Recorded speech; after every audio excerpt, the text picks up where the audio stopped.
Hello guys, welcome to my channel. This is Kevin Mikala. I'm American Black and then zero YouTube channel. Welcome to my channel guys. እንዴት ናችሁ? ሰላም ለኩም ከመይ ያለኩም ከመይ እና እንታይ ይኸውልኩም ደሊሎም ማዓንት ኻኒ ማለት ኣነ ብትግርኛ ዝስራሕኩ ቪዲዮታት ማለት ካብ ትግርኛ ናብ በአምሓርኛ ዝስራሕኩ ንምንታይ ደ ብኽልቲ እየ ሰሪሐ ማለት እዩ። ስለዚ ካብ ኩሉ ኻኒ ትራንስሌት ስለ ዘሎ ኩሉ ሰብ ክሰምዖ ይኽእል እዩ ማለት እዩ። ዋላ ብእንግሊዝኛ ብዝኾነ ዋላ ናብ ዶች ናብ ኩሉ ቀይሮ ክእል እዩ ማለት እዩ። እንደን ሶ እንታይ ይኸውልኩም ደሊ መሲልኩም ሎም ማዓንቲ እዚ በአምሓርኛ ክሰርሖ ዘለኹ ማለት እዩ። ኣብ ኢትዮጵያ ነይረ ይኽብል ደልየ ማለት እዩ። ኣብ ኢትዮጵያ ነይረ በቃ ኣነሲ ከም ኢትዮጵያዊት ኣብ ኢትዮጵያ የነብር ነይረ እምበሪ ያው ኣነ ይፈልጥዎ እዮም ታሪክ ናተይ ማለት እዩ። ኩሉ ይፍለጥ እዩ ኣሜሪካዊት እየ ግን ደማኒ ኣብ ኢትዮጵያ ይነብር ነይረ ማለት እዩ። ኣብ ኣፍሪቃ ማለት እዩ። እንደንሶ ሕጂ ኣነ ከም ኢትዮጵያዊት እየ ነይረ እምበሪ ኣነ ኤርትራዊት ኣይኮንኩን እየ ክብል ደልየ ማለት እዩ። ብግልፂ ዘረባ ማለት እዩ እምበር ኣነ መጀመሪያ እውን ቪድዮ ክሰርሖ ተለኹ ማለት እዩ ናብ ሓበርኛ ቅይሮ ተለኹ ከምኡ ኢለ ጀሚረ እየ ማለት እዩ። እንደን ሰው ሕጂ ከኣኒ እንታይ ይኸውለኩም ደልየ ማለት እዩ።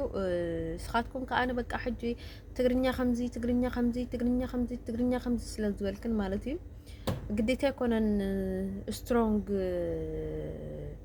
በቃ ሕጂ ክታብ መሳስላኒ ከም ትደልያ ይፈሊጠክን ነይረ ማለት እዩ። መጀመሪያ እውን ዝኾነ እንተኾይኑስ ናብዚ ክትም ወይ ናብዚ ትውትፋኒ ናብቲ ትውትፋኒ ማለት እዩ። ሕጂ ሲ ኣነሲ ኢሮብ ኣይኮንኩን ትግራወይቲ ኣይኮንኩን ኣምሓራይቲ ኣይኮንኩን ኤርትራዊት ኣይኮንኩን ብሓበሻ ኣይኮንኩን ጠቕላላ ማለት እዩ። ሶ እንታይ ክብለክን ደልየ መሲለክን ኣነሲ ትግራወይቲ ዘይኮንኩስ ናብ ትግራይ ተለጢፈሲ ትግራይ ንዓይ እንታይ ክትምልአለይ መልሓንቲ እኮ ትገብረለይ ይብላን ጓና እያ በቃ ናብ ኤርትራ ተለጢፈ ኤርትራ እንታይ ክትገብረለይ ትፃወተለይ ገረን ገይራ ሕጂ ኸን ትፃወተለይ ኣለ ማለት እዩ። ያ ምስ ኢሮብ ኮይኖም ብሓደ ኮይኖም ይፃወተለይ ኣለው በቃ ብገለመለታት እናገበራ ማለት እዩ በቃ ይፃወተለይ ኣለዋ ብዙ ስታይ ጓና ስለ ዝኾኑ ማለት እዩ። ሕጂ ናብ ሓራ ተለጢፈ እንታይ ትገብረለይ ኣምሓራ ወላ ሓንቲ ትገብረለይ ነገር የለን መፃወት ትገብረኒ ያ ናብ ኢሮብ ተለጢፈ ኢሮብ እንታይ ትገብረለይ ቀንዲ ኣብ ሰብ ዝፃወቱ ሕልና ዶ ይብሎም ሰባት ማለት እዩ። ሕጂ ኣነ ኢሮብ ከምዚኣ ትፈቱ ኢሮብ እያ ትፈቱ ገልመታት ትብሉ ሰባት ማለት እዩ። ኣነ ኢሮብ ሲ እንታይ ስለ ዝገበረለይ እየ ሞ ዝፈትዎም ከም ኢሮብ ከማኒ ተፈጥረ ኣብ ሂወተይ ማለት እዩ ፀልኦ ሰብ የብለይን ባይ ዘ ወይ ከም ኢሮብ ዝፍንፍኖ ሰብ ማለት እዩ ከም ኢሮብ ድሑር ደንቆሮ ሰብ ኣብ ሂወተይ ከማን ገጢመን ኣይፈልጥን ኣብ ሂወተይ ኣብ መጀመርያ ዓለም ማለት እዩ በቃ ኣነሲ ከም ኢሮብ ተፈንፋኒ ፍጥረት ሪኤ ይፈልጥን ማለት እዩ። ያ ዋላ ኣነሲ በቃ እቲ ካብኦም ዝመፅእ ክፉእ ማለት እዩ በቃ ኣይደኖ ኣነ ኣብ ሂወተይ ሙሉእ ገጢመን ኣይፈልጥን በቃ ዋላ ኣነ ኢሮብ ማለት እዩ ብዝበፃ ዓይነት መፅኡ ይፈልጡ ኣነ ማለት እዩ። እንተን ሶ እሶም ሲ እንታይ ስለ ዝገብሩለይ ደድሕረይና ከዱ ስለ ዘሳቆሉኒ ስለ ደድሕረይና ከዱ ስለ ዘፀቃፀሉኒ ደድሕረይና ከዱ ስለ ሽመይ ደጥፍኡኒ ደድሕረይና ከዱ ስለ ዘጠልሙኒ ደድሕረይና ከዱ ደዳያውን ክገብሩኒ ስለ ዝደልዩ ደድሕረይና ከዱ ሲ በቃ ኩሉ ነገር ስለ ዝገበሩኒ በቃ ኩሉ ዓለም ሂወት ስለ ዘጠልሙ ትለይድዮም ኣነ ዝፈትዮም ኢሮብ ማለት እዩ። እንታይ ገይሮምለይ ንዓይ እንታይ ገይሮምለይ ዝፈትዮም ኣነ ዋ ማለት እኮ ሕጂ ዝኾነ ገርልካ ማለት እዩ ሕጂ ዝኾነ ገርልካ ትሕግዞ ትሕግዘካ ተኮይኑ እኮ ፀገም የለን ሰብ እውን እኮ በቃ እንተፈትይዎ እውን ያው ድስ ኦኬ ምናምን ይብለካ ሕጂ ዝኩሉ ሕማቅ ነገርካ ሲ ሰብ ይፈትዎ ተኢልካዮ ሲ ዋ ንዕንድዒ ንስኻ ትፈትዎ ትኸውን ግን መፍትሒኻ በቃ ኣይርዳእናን ዘሎ ንስኻ ከመይ ዓይነት ሰብ ምዃንካ እዩ ክብለካ ዝኽእል ሰብ ሰው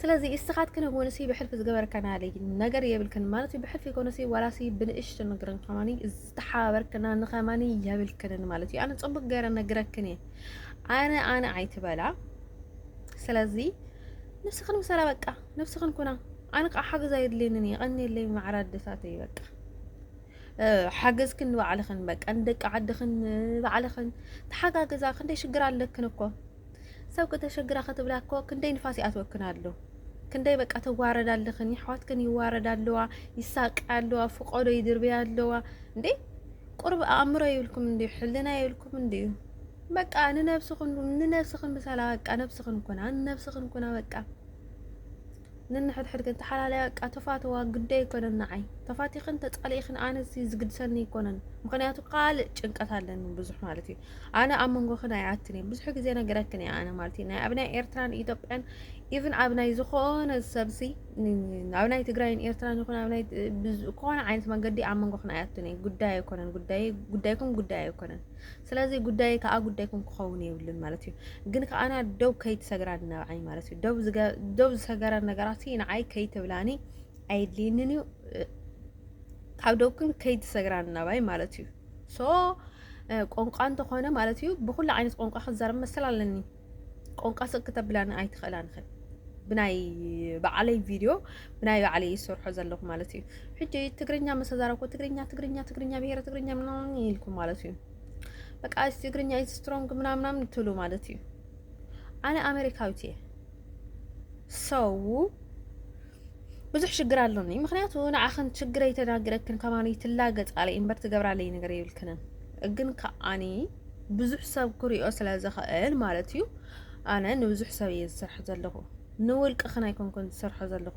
ናብ ኩሉ ዓይነት ትራንስሌት ክገብሩ ይኽእሉ እየን ማለት እዩ ኣንደን ሶ ማለት እዩ ስለዚ ኣነ ናይ ኢሮብ ጉዳይ ኣይኮነን ማለት እዩ ብፍላይ ማለት እዩ ኢሮብ ስታይ ትገብረለይ መብልዕ ኢዳ ክትገብረኒ መብልዕ ዓዛቢ ኢዳ ክትገብረኒ ማለት እዩ ባዕሎም ዓዛቢ ብኦን ከኣዝኣት ወካዛብእ ማለት እዩ so what they do for me ተንጎሩለይ ሓጢኦም ሓጢያተኛታት በቃ ሁላትኩም ሓጢያተኛታትኩም ሓጢያቶም በተሓደ ወገን ሓጢያቶም በተሓደ ወገን ኣዛብኦም በተሓደ ወገን ገለመሊኦም በተሓደ ወገን ፀርፎም ዋ ማለት ሰብ እውን ኮይን ዕቀካ እዩ ሕጂ ሓቂ ዘረባ ማለት እዩ ብጣዕሚ ዝንዕቀካ ሰብሲ ብጣዕሚ ክስታይ ክትገብሮ ተለካ